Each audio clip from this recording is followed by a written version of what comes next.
Thank you. Thank you very much for having me here, the wonderful folks who run the conference. I really appreciate it. Thanks to you all for being here. I want to talk about something we deal with every single day in our work.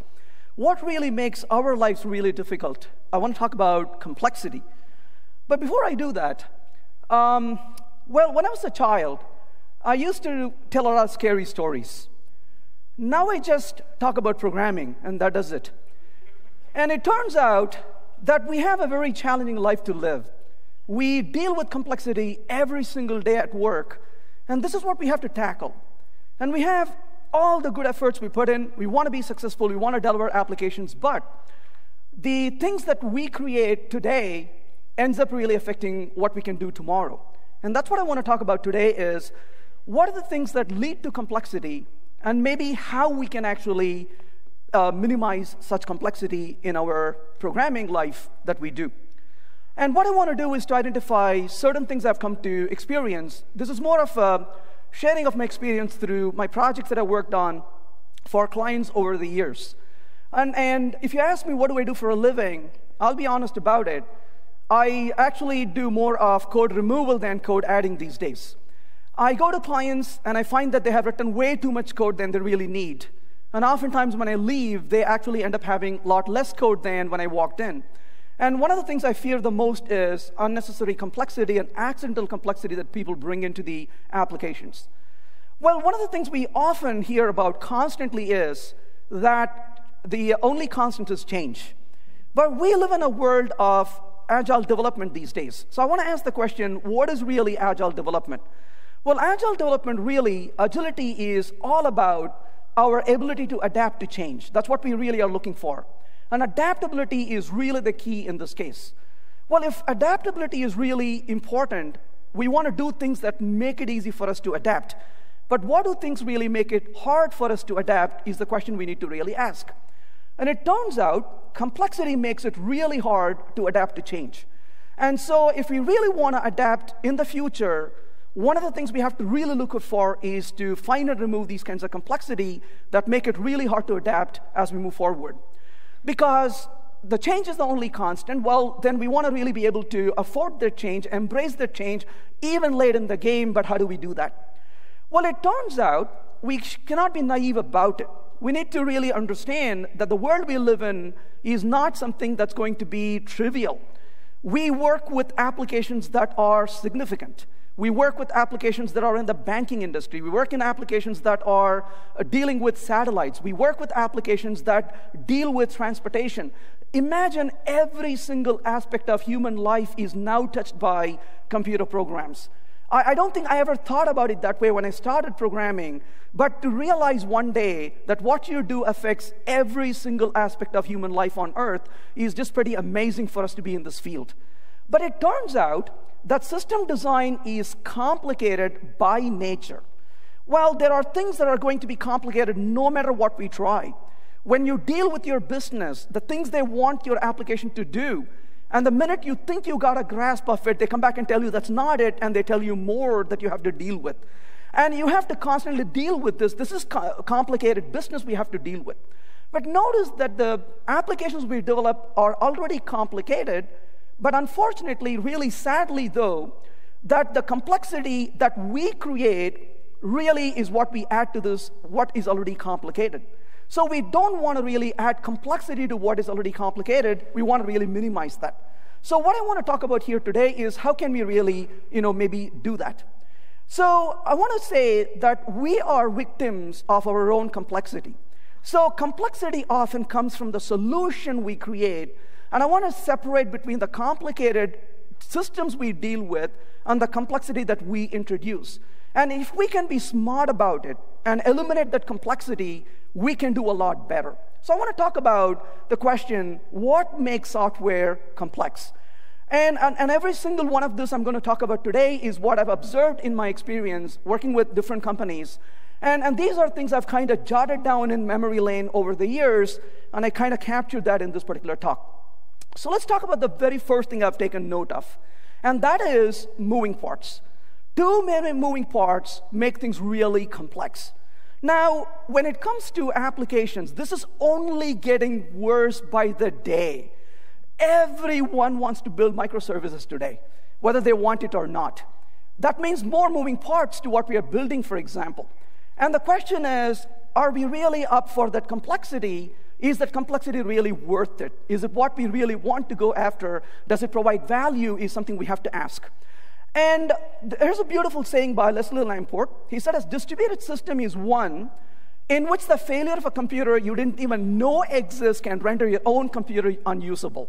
And this is so true in the world we live in today. He wrote this a few decades ago, but this is so true today as much as any other time. And that is one of the things we have to deal with. And like I said, with more complexity we build in, this only becomes reality. But part of what we also do is we aspire to build applications that are extensible. And I remember one particular client that I worked with that resonated really well with this problem. They wanted to build an application that was extensible. Their desire was to build this application that they can deploy for any customer, and it would look exactly what that customer wants. So in their aspiration to do this, they started configuring every single thing you can imagine. There was nothing in this application that could not be configured. So this was excessive configuration in this application. And they had way too many components and way too many layers. Not a single person could really explain how things actually worked. And when I went to work for them and I asked them, how do they use this application? And I found out that when they want to deploy this application, they would send a team of engineers who would spend their life configuring this application. They spend more time deploying than actually developing because it was so much configuration. And how did they configure? You probably know this already, right? It was configuration in XML. Now, we know one thing about configuring in XML. Configuring in XML is configuration from hell, because that's what we have to deal with. Is there anyone here who loves XML? Not a single hand went up. Here's my understanding of what XML is. And this is my observation from my own use of XML over the years. And I come to realize that XML is like human. It's really cute when it's small and gets very annoying as it gets bigger. And this is something we have to deal with. And can you imagine, in this particular application, their XML configuration was so big that nobody survived it. And they have to spend months on end to configure this, to deploy it. And eventually, this resulted in the demise of the company, actually, because when they could be really responding to change early on, it came to a point where they couldn't respond to change anymore so easily because their engineers got sucked into this XML, never came out alive. And that is one of the things we have to keep in mind is we don't want to get into a configuration hell. We want extensibility, but we have to really look at the cost of how much effort it takes to really make things extensible. That becomes really important as well.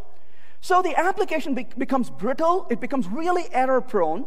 You change something here and something breaks over there. It's really hard to deploy, very hard to reason. When you ask people, how does it work? They're not able to describe to you how it works. And one of the things I often look for is testability.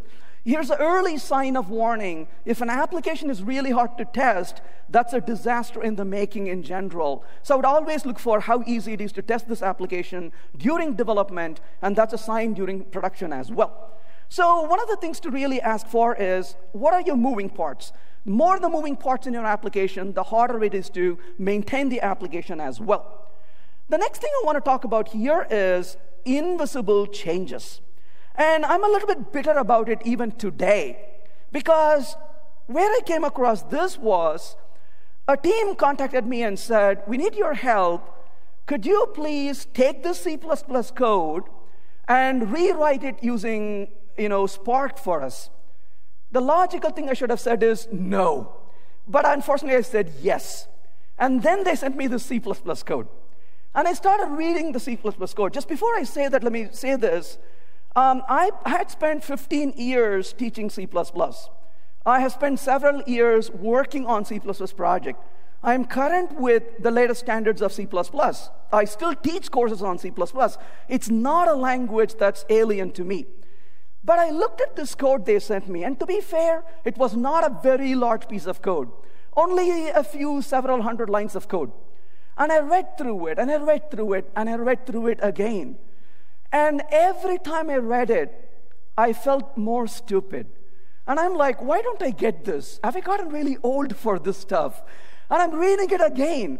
And something is completely illogical because the code is saying one thing and the application is doing something completely different.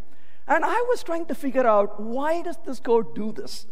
And I came to realize something over time. There are two kinds of code that frustrates me a lot. The first piece of code that frustrates me is the one that doesn't work. And it's very annoying. But even more annoying is the one that works but shouldn't. And this is very painful. And this is exactly what this code was. And I'm looking at him like, why are you working? And I don't understand why this code actually works. And I'm reading it and reading it and reading it. Finally, I open up the debugger and I start stepping through the code. That's called an act of desperation, isn't it? And I come to this state of the object, and there is this innocent method which gets something. And I step over that method, and suddenly this object turns into a monster with a lot of state populated. And I'm like, damn, how did that happen? And now I'm stepping into that function. And you know how that goes. Then you step into the other function. And then deep down, like 7 levels later, I'm looking at that code and saying, rascals, why did you do this here? And they had completely manipulated the state in a place where it would least expect. And the problem here is, when you read a code like that, you feel so cheated as a programmer.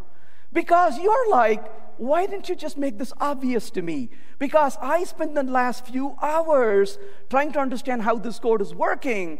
And if this was obvious, I wouldn't have spent this much time. And that is one of the things to really ask the question. So my observation at that point is, don't sneak around and change state. So I want this to be extremely obvious to the reader. One of the things we need to keep in mind is, we write code once, but we read it several times. It's no point in optimizing the code for writing when the real cost is in reading the code. So I always ask the question, what is the reader of the code? What is their mindset? What are they looking at? What is their chain of thought? And we want to be able to lead the chain of thought to the reader of the code. That is absolutely important. So if we sneak around and change the code, and the state in the code, it becomes really hard to maintain it. So, and what is the result of that? The result of it is lost time. Lost time is lost productivity. Lost time is lost money for projects. And so what did I do in this particular project? I'm not even kidding with you. I started reading the code again and again and again, and then I realized I will never be smart to read this code. So I wrote them an email and said, could you do me a favor? This code you sent me, is there a research paper that this was based on? And they said, oh, of course. And they sent me a link to the research paper. I deleted the code, honestly.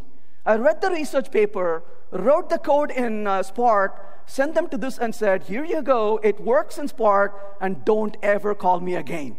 And the point really is, it's not enough wasted time, and this becomes really frustrating. We have to really ask the question, how much time and money are we wasting on stuff like this? So let's avoid invisible changes. So too many moving parts, invisible changes we talked about. The next thing I want to talk about here is uncontrolled mutability. Now, we all have done mutability in code. In Java, it was a way of life for us to do mutability.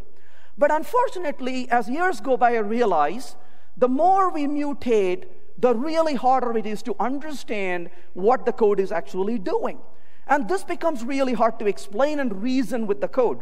I remember this day when a programmer walked into my office and said, hey, here's a function I wrote. It doesn't work. Can you help me? And I quickly eyeballed the code and said, if you send this input, it should give you this output. He said, yeah, I know, right? It doesn't. So we both are reading through it like crazy people. And after a few minutes, I looked at it and said, hey, did you mean to change the input variable in line number 7? He got up for a minute, stared at me, and he said, I'm stupid, and he walked away. And this is really hard because it's really hard to even think that you're modifying a variable at that point in the code. So mutability needs company. It often hangs around with bugs. And so there is a correlation between the amount of error we introduce in the code and the amount of mutability that we end up having in the code. In fact, I'm going to go to the extreme and say that mutability actually causes brain damage. And this is something that's going to be really hard for us to work with as time goes on projects. So the less we do mutability, the better it is for all of us. But this is one thing that we all realize. Let's, for a minute, think about the life of a programmer, if you will. This is what we do, isn't it? When your code has all this state transition in it, what do you normally do? You're sitting there and staring at your code, but when you're doing this, you have built this entire model and the current state in your mind. And as you're walking through the next code, you are detaching this and attaching to this other object. And you're in this harmony at this point. And when you're doing this, suddenly somebody opens the door and asks you the question, do you want to go for lunch? And then you just stare at them. And you're like, what? And they're asking you, do you want to go for lunch? And you're like, sorry? And they're like, you're weird. And they walk away. And then they come back and say, are you okay? You're like, no, look what you did. And now you're putting this back together because they completely shattered the state. And now it's going to take you 30 minutes to build that state back in your mind. Only programmers understand this, isn't it? Because when you're looking through the window, you're not looking through the window. You are just adjusting the state in your mind. It's so fragile. And anybody ever asks you a question, it's completely shattered. And then they look at us and say, you people are antisocial. They just don't get it.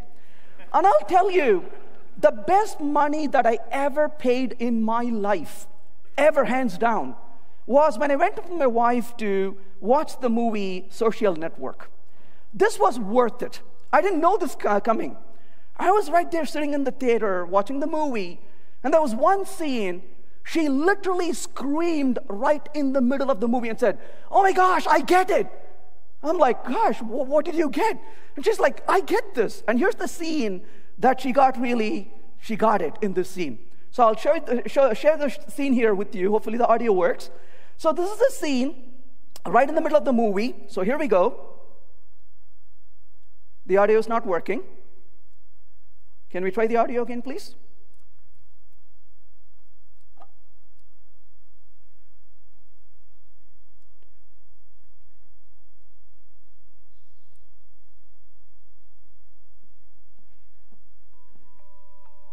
That audio is working. Let me try this. Nope.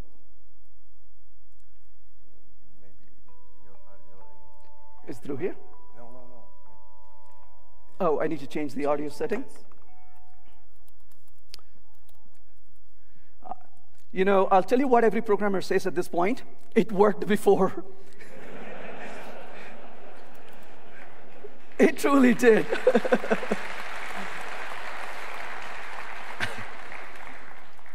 So let's see. It says headphone. I'll change it to that and see if that works. All right. Let's try this again. Here we go. All right. It doesn't want to work. Let's try this one more time. Otherwise, I'll recite for you what it's doing.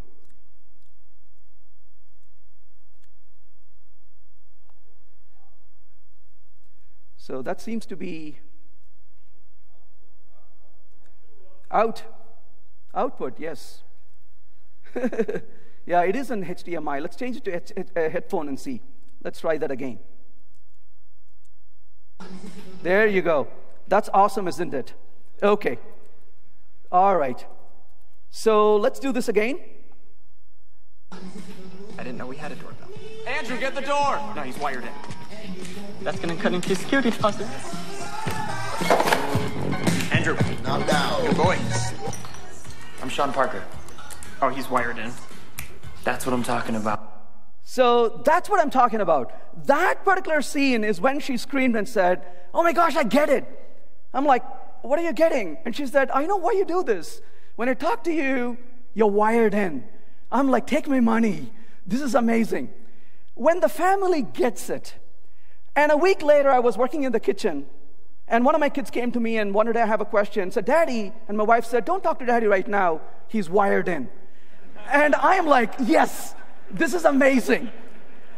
And that's one thing I really realized, that when people understand, when you're staring at a computer or staring through the window, it doesn't mean you're staring, you're not doing anything.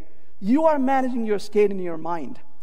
And this is one thing I would say is I've been a programmer longer than I've been married.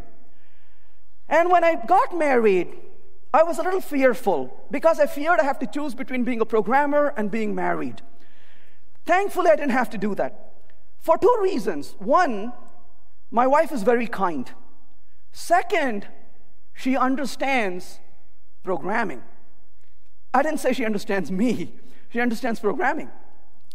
And this is one thing I learned very early on in my marriage. There was one day she came to me and she said, I want to go out. Do you want to come with me? I said, oh, I'll be with you in about 5 minutes. And she picked up the key and left. And she came back after a little bit, and I told her, I'm really sorry, but I told you I'll be with you in 5 minutes. I'm a little surprised you didn't care and you just left. And she came to me and said, sweetie, you don't know this. Let me tell you this for once. When you say 5 minutes, it is 7 hours in human time. And that's when I understood that we have a different concept of time. Remember when the boss comes to you and says, how's it going? It's almost done. We say this all the time, isn't it? It's almost done. So we have a very different perception of what time really is. I was here in Wrocław, and the user group folks invited me, and I had a wonderful time speaking there. And then they said, hey, here's a little church. There's a staircase that takes you up there. Do you want to walk with me? And I said, sure, but how many stairs are there? Oh, only 90. And I started walking. You know what? It was not 90. And I almost, after that I said, how many more? Just a little bit, almost there, they said. And as I kept walking, I stopped and said, damn, you guys are programmers. How did I come to accept your estimation? And this is the problem, right? So I'm very careful these days. But one thing I realized from being in the family is this.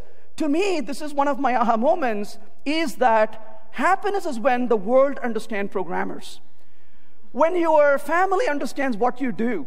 And I tell my family always, I'm sitting here in the kitchen, I'm working. You can talk all you want, just don't expect me to answer back. And that's when you really know, because all this is kind of getting deflected and your thought process is just churning through it. And so I realized that mutability makes it really hard for us to reason. And we need to really reduce mutability as much as we can, because it becomes really expensive for us to maintain the code as well. And that's the next thing I would really like to do, is to reduce mutability in our code. Well, moving a little forward, lack of cohesion is another problem. So complexity comes from lack of cohesion. What is cohesion? Cohesion is where a piece of code is narrow, focused, and does one thing and one thing really well. But a code is not cohesive.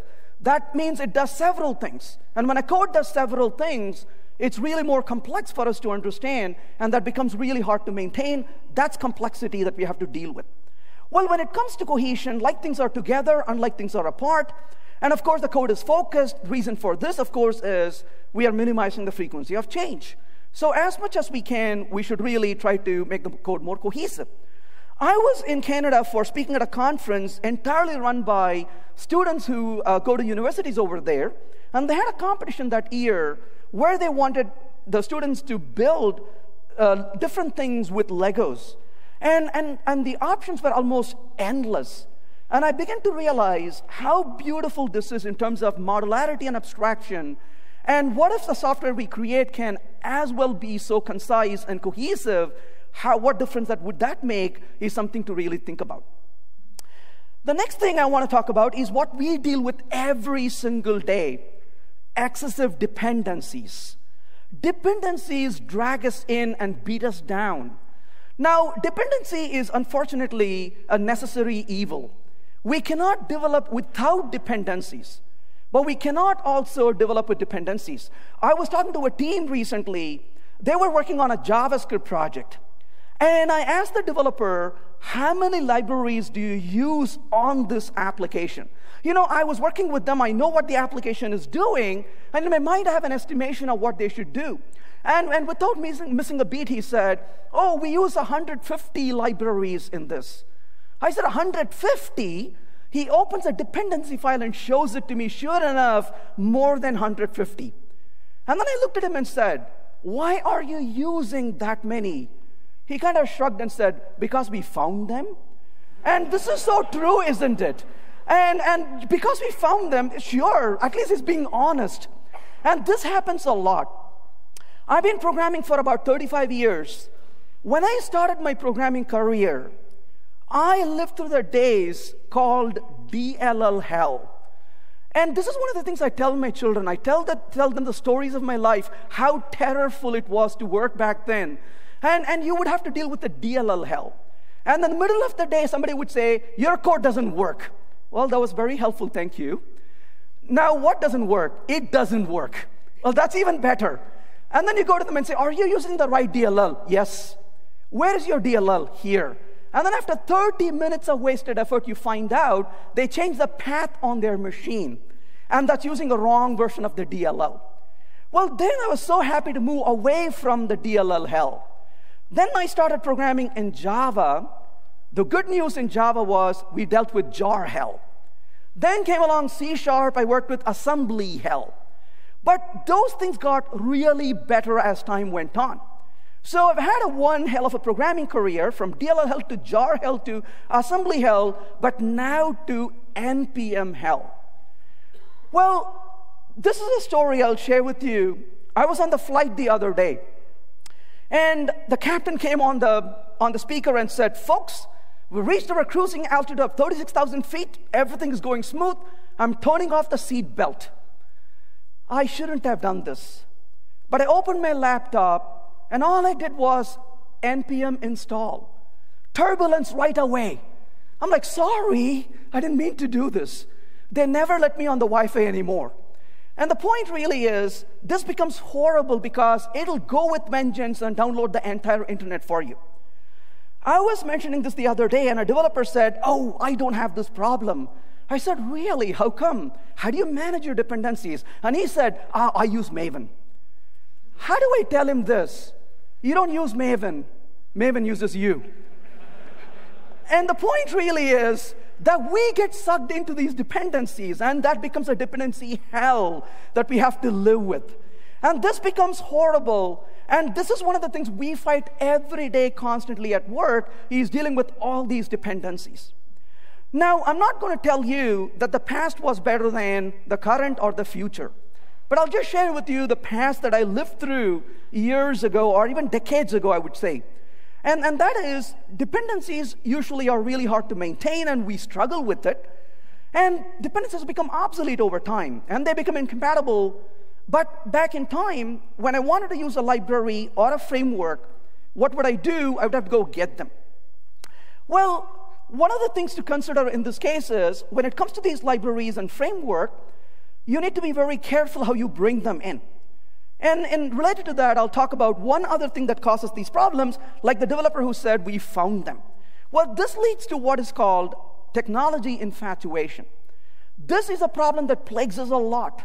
You hear about a certain technology, and the next thing you know, you're like, oh my gosh, I should use it. And this is a really big problem because we don't know enough about it, but we feel strong that we have to have that on our project. And that becomes really a problem for us to deal with over time. So the question to really ask is this the right technology for our project? And a word I would want every one of us to really think about is this word called reversibility. So what is reversibility? Reversibility is our ability to back out of design decisions.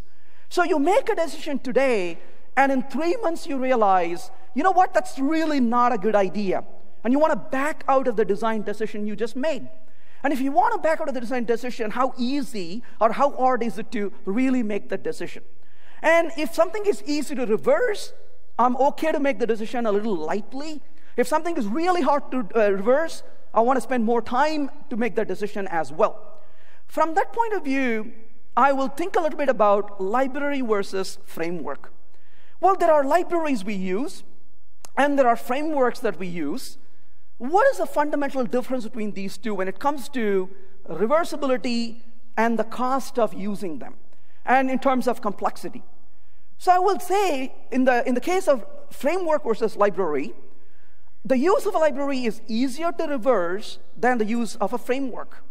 If you're using a library, you can more easily back out of it and say, I don't want to use this library anymore. And you can change to a different library. There's a cost, but it's not an overwhelming cost. When it comes to a framework, the framework calls into your code, and in turn, your code calls into a framework. So what is the way to really think about it? Well, here's a silly analogy I would use to compare libraries and framework. I'll say using a library is like dating. Using a framework is like a marriage. You don't want to be too easily getting committed to it. Well, the other day a developer came to me and said, but, the framework I'm using, I didn't choose it. The enterprise architect decided it for my project. That's like arranged marriage. The point really is you still get dragged into it. And you want to really ask the question, is this the right choice? And one requires a greater commitment than the other, so we have to be very careful making the decision as well. So in general, I am a little bit more averse to framework. I would spend more time thinking about it and say, is this really what I should be committed to? Because it's a long haul. It's not something you can change so easily. In personal experience, the projects I have, the ones I fear the most are the ones where I'm using frameworks more than the ones where I'm using libraries, because that becomes really hard to change in the long run. So from that point of view, when I was young, when I wanted to use a library, this was time before the way we know internet as it is today. I know this is really hard for a lot of people to even think about it, especially my children. They look at me and say, what do you mean there was no internet when you were a kid? That's always hard to explain to them. In fact, the other day, somebody was asking, hey, why don't you Google for it? Well, there was no Google for us to use back then. So in other words, if I wanted to really use a product, I would read about it, come to know about it somewhere, and then you place an order for the product. And then you wait like it's eternity. And one day, honestly, there will be a tape drive that arrives at your desk. When there is a tape arrives at your desk. And when there's a tape drive between you and the product you want to use, you don't use that so lightly. And I've spent my youth installing products using tape drives, but today, you're out at lunch, and somebody mentions a particular package or a library. By the time you come back to your office, one of your colleagues has already downloaded it. And it's already in production on your product. And you're like, wow, how did you get to use that so quickly? And they're so proud about it. And this is dangerous precedence we are setting. And now everybody wants to develop microservices. I'm like, is this your project that's really requiring it? Everybody wants to use other libraries. Everybody wants to use something. And the question is this the right solution for us? The other day I was talking to a developer and he said, oh, our project is going to use it. I said, how do you know you need to use this? And then he looked at me and said, do me a favor. Please don't come talk to my boss. I said, why? It's because we convinced him we cannot develop the product without this particular framework. There's a name for it. It's called RDD, which stands for resume-driven development. And that's what we do quite often, is so we can put it on the resume.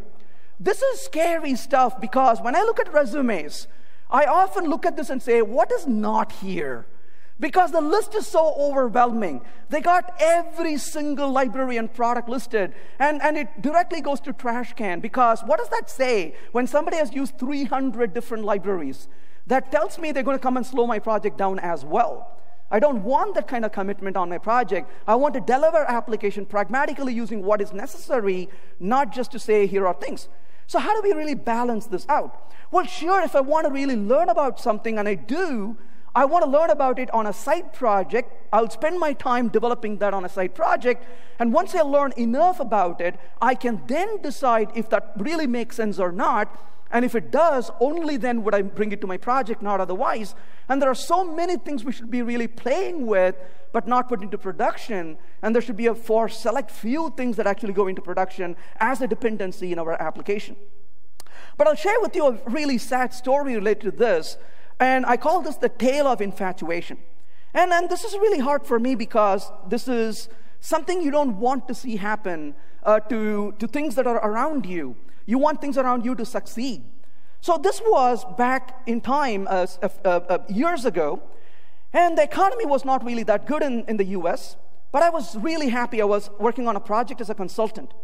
And we wanted to really hire more people. So we were interviewing people to hire on the project. And as we did, we came across one developer who was just absolutely phenomenal. And my jaws were on the floor looking at this person. I'm like, wow, this guy is so knowledgeable. I really want to work with him. I was very selfish. I said, I want to work with him. I want to learn everything from him. And so the person in charge of the project, the VP of the company, came to me and said, hey, what do you think of this guy? I said, don't waste your time. Please go hire him. He's the best person we have come across. He's amazing. His knowledge is wonderful. I really want to work with him. Go hire him. He said, yeah, I understand that. What do you think of the framework he has been developing? I said, oh, that's the best framework I've ever seen. Look at all the beautiful features it contains. It's just amazing. But of course, it's not surprising. The guy is really that good. No surprise he developed this framework. I'm all for, what he has done. But anyway, don't waste your time. Go hire him.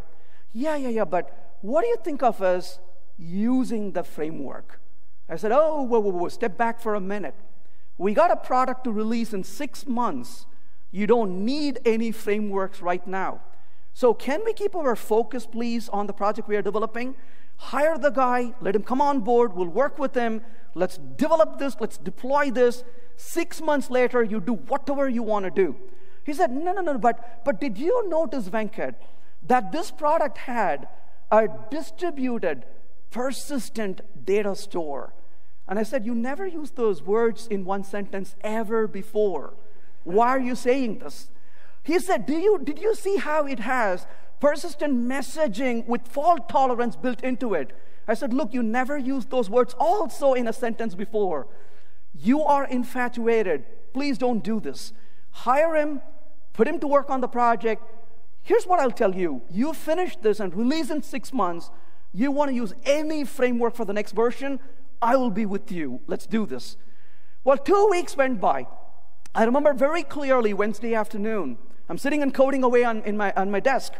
And he literally comes over, sits on my desk. I remember that like it's yesterday. Sits on the desk and says, hey, Venkat, I got a good news for you. And I was sitting here, looked at him and said, what's up?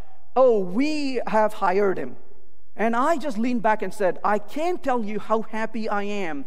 This is the best news ever, in my opinion. We're going to have fun. This is going to be great. And the guy is amazing. And like I said, I really want to work with him because I want to learn everything from him.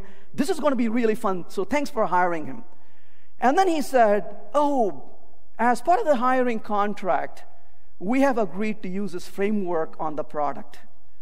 I said, tell me you are just joking with me. Tell me you're saying this to make me angry.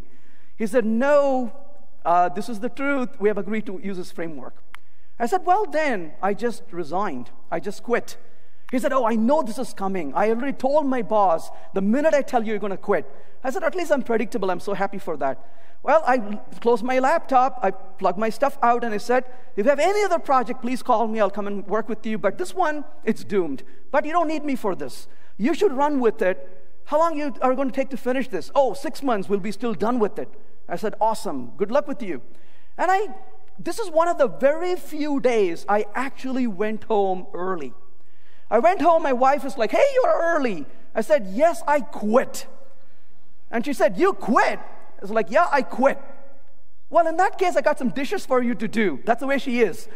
And it was wonderful to doing dishes the rest of the day and the rest of the week and another 2 weeks when I had no job. And then, of course, eventually, something kind of, caught my eyes. I moved on. And I'm not kidding with you, 18 months later, my phone rings. Hello? I said, hey, Venkat. Hey, how's it going? Go ahead and say it. I'm sorry? What do you mean, go ahead and say it? Go ahead and say it. I told you so. I said, oh, no. What happened? Well, things have not gone well. We are behind schedule by at least a year. We're still trying to finish this. And after a little bit of a talk, I said, so why are you calling me? Well, I was wondering if you want to come and help us to turn this project around. I said, there's a reason I quit. And why would I want to come today? I quit when the ship was on the shore. Now you're sunk in. Why would I want to jump in and rescue you now? So never mind, sorry, not interested. 6 more months later, this is 2 years after I quit, the phone rings. Hey, what can I do for you? I know you don't want to work on this project. I'm not asking you to come and work with us.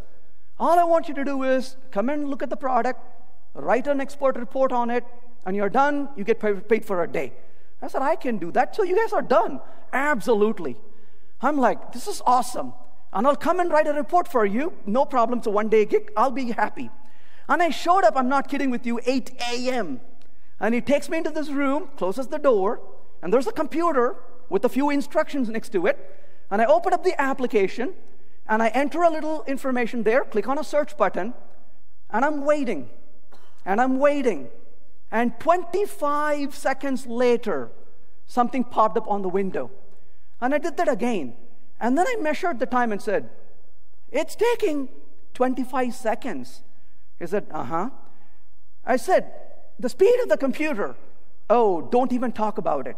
This one is many times faster than what we can get in the field. Okay, database, don't even talk about it. This one is local. It won't be local in production. I'm trying different things. And then I started profiling the application. I'm not kidding.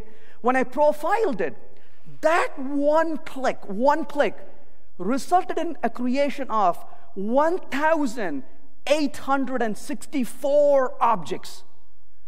I said, did you notice that one click created 1,864 objects? He said, it's object-oriented.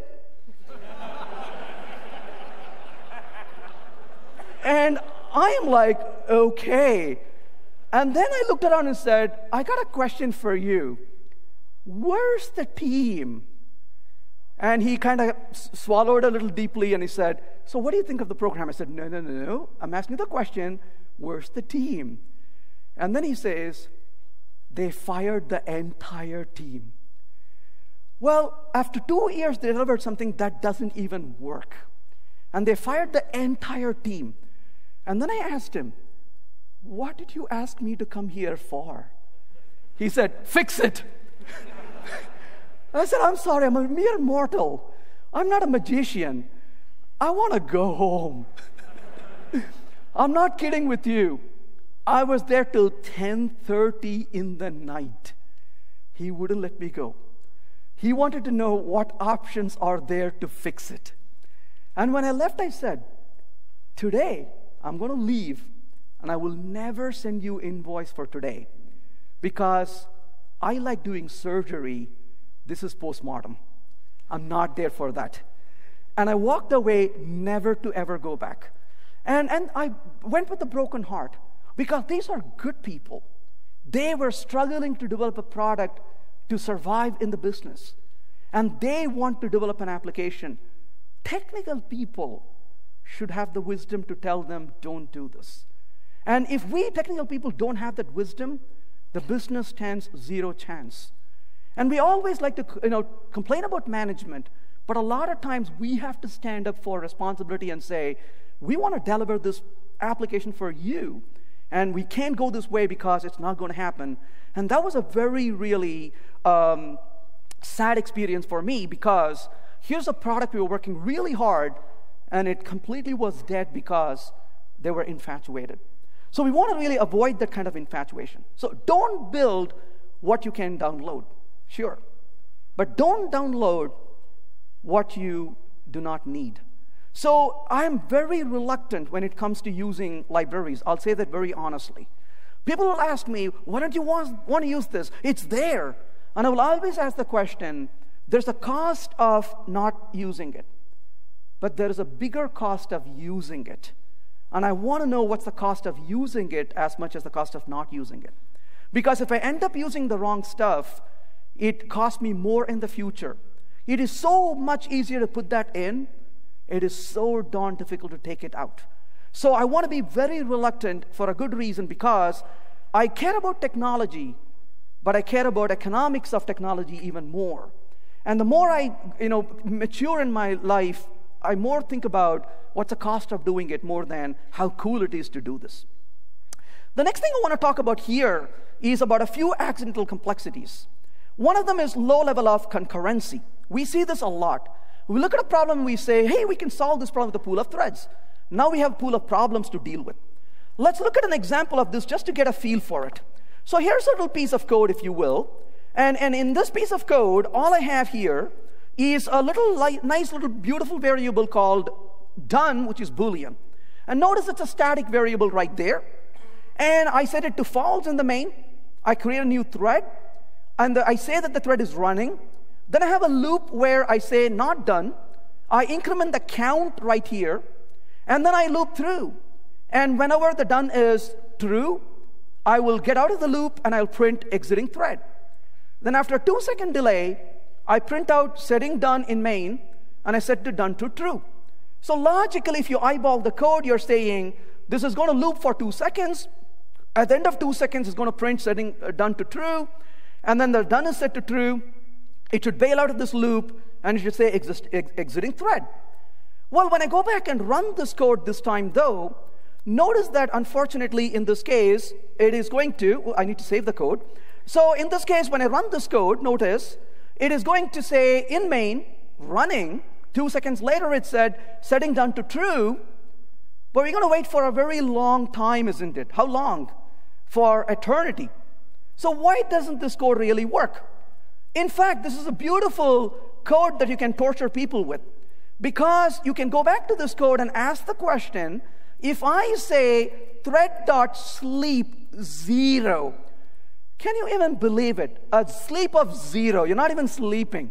But you just drop that one-liner right in here. That's all you're doing, a sleep 0. You go back and run exactly the same code. In this particular case, what is it going to do at this point? Okay, it wants to deal with the exception. Let's go ahead and deal with that real quick. So we'll go ahead and say, in this case, try, and then we'll put a little catch right here. And of course, in this case, exception. And we'll just put a little sleep 0, that's all we are providing. Run the code this time, and the very exact code now is terminating. Now, how do you explain this to a developer? Why putting a sleep 0 works, whereas when you don't put a sleep, it doesn't really terminate? Well, this is the beauty of the concurrency library provided in Java. Remember watching Harry Potter? What was so wonderful about Harry Potter? What is wonderful about Harry Potter was there were 7 Horcruxes. You don't know where Voldemort put it. And Harry had to find it. What's even worse is Harry says, I don't know what we are looking for, but look for it. That's what made you sit in the edge and watch this movie. Can you imagine Harry Potter if they started the movie saying, here's a list of documented Horcruxes, and here's exactly where they are placed? You would have left the movie early, right? What fun is that? Well, Java has 7 Horcruxes. These Horcruxes cross the memory barrier. One of them is the sleep. When you put the sleep, the code behaves very different. It doesn't matter whether you really sleep or not, because the sleep makes the memory cross the memory barrier. Similarly, when you do synchronize, you cross the memory barrier twice. When you use a volatile variable, whether you read it or write it, you cross the memory barrier. And when you call a method with a join, when you call a method with a wait, and so these are built into the language, but we didn't really say, hey, these are the methods explicitly to cross the memory barrier. You just had to know it. You had to play that Harry Potter. And that's what makes it really hard for us, because we have to deal with that kind of complexity in programming, and that makes life really hard. So a key design skill we need to develop is the ability to discern accidental complexity from inherent complexity.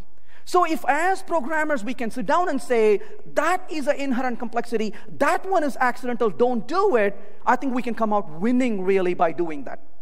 Well, the next thing I'll talk about here is another complexity, accidental complexity, which is imperative style of programming.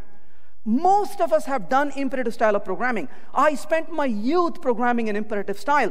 That's the one I'm most familiar with. But I realized over time that it is also more complex. So I'm going to say in here, imperative code is packed with accidental complexity. On the other hand, declarative code has less complexity. But let's look at an example of the code just to see how that is true. So here's a little code I have. And in this code, notice, is prime tells us whether a number is prime or not. And the main simply has a random value n and k, but I want to call the compute method. What does the compute method do? The compute method says, return the value for n and k. Well, what is the value I'm going to return? Find the total of the square root of the first k prime numbers that start with n. Let's write this code in imperative style just to get a feel for it. So what would you do? Double result is equal to 0. That's the very first step. Return the result. This is called hope, isn't it? Then what do? Int index is equal to n, and then you say int count is equal to 0. So what did we do so far? Nothing useful, right? All we did was we created a bunch of garbage variables. Then you say while count is less than k, and at this point you stop everything and ask the question, is it less than or less than or equal to? Do you ever ask that question? Every single time. When new programmers come around and ask me, what is the symbol? I tell them, that's the international symbol for confusion. Because everybody stops there and says, huh? And we don't know. And then what do? Then you say, in this case, you say if index, well, in this case, if is prime of index. If it is really a prime number, what am I going to do? Result plus equal to math dot, and I'm going to say, in this case, square root of the value index. Well, okay, is that done really? You say, wait, no, you need to increment the count. So increment the count. Is it done? Well, you need to increment the index. Okay, incremented the index. Is this correct? No, what's wrong? You say it should be outside, so I'll move it outside. Is it correct now? You say, no, this must be inside. How do you feel about that? Right? One should be inside, one should be outside. And then when you run the code, it produces some result. But look at the complexity of this code. Well, okay, this is a code you can write, but it is a lot more effort to read it, because you got to read through and hold all that state change in your mind. And that is a lot of effort. If you're dealing with a code like this, what's going to happen? Well, you're staring at this code without going to lunch. Your business analyst comes to you and says, hey, how's it going? Your response normally is, that's what I'm trying to figure out, you shut up. And that's how we feel about code like this, right? It makes us very irritable. Well, thankfully, we don't have to do it this way. What if we can say return stream.iterate, and I'm going to say, starting with the value n, let's create an infinite stream on this, and we'll do a filter. And in this case, we will simply call the sample, this current class, and we'll call the method called isPrime. But we will perform a map to double on this, and we will ask it to find the math square root of those values. But then we say dot limit, and we simply ask it to limit it to k values, and then you perform the sum operation in the end, and then you return the result of that particular call. And if you notice over here, this code begins to read like the problem statement. You didn't have to write that much code. And you can logically read the code from top to bottom, one single pass, and say, given all the numbers that start from n, give me all the prime numbers, but give me the square root of them, and limit them, and return the sum. That becomes a lot easier for us to work with. So declarative style really helps us to focus on the problem instead of losing track of what we're doing by focusing on the how. The last thing I want to talk about here is called entwinement. Entwinement, everybody falls into this trap. Even the people who wrote the JDK did. So what is entwinement? Entwinement is where you take two concepts that are orthogonal and not related to each other, and you put them together.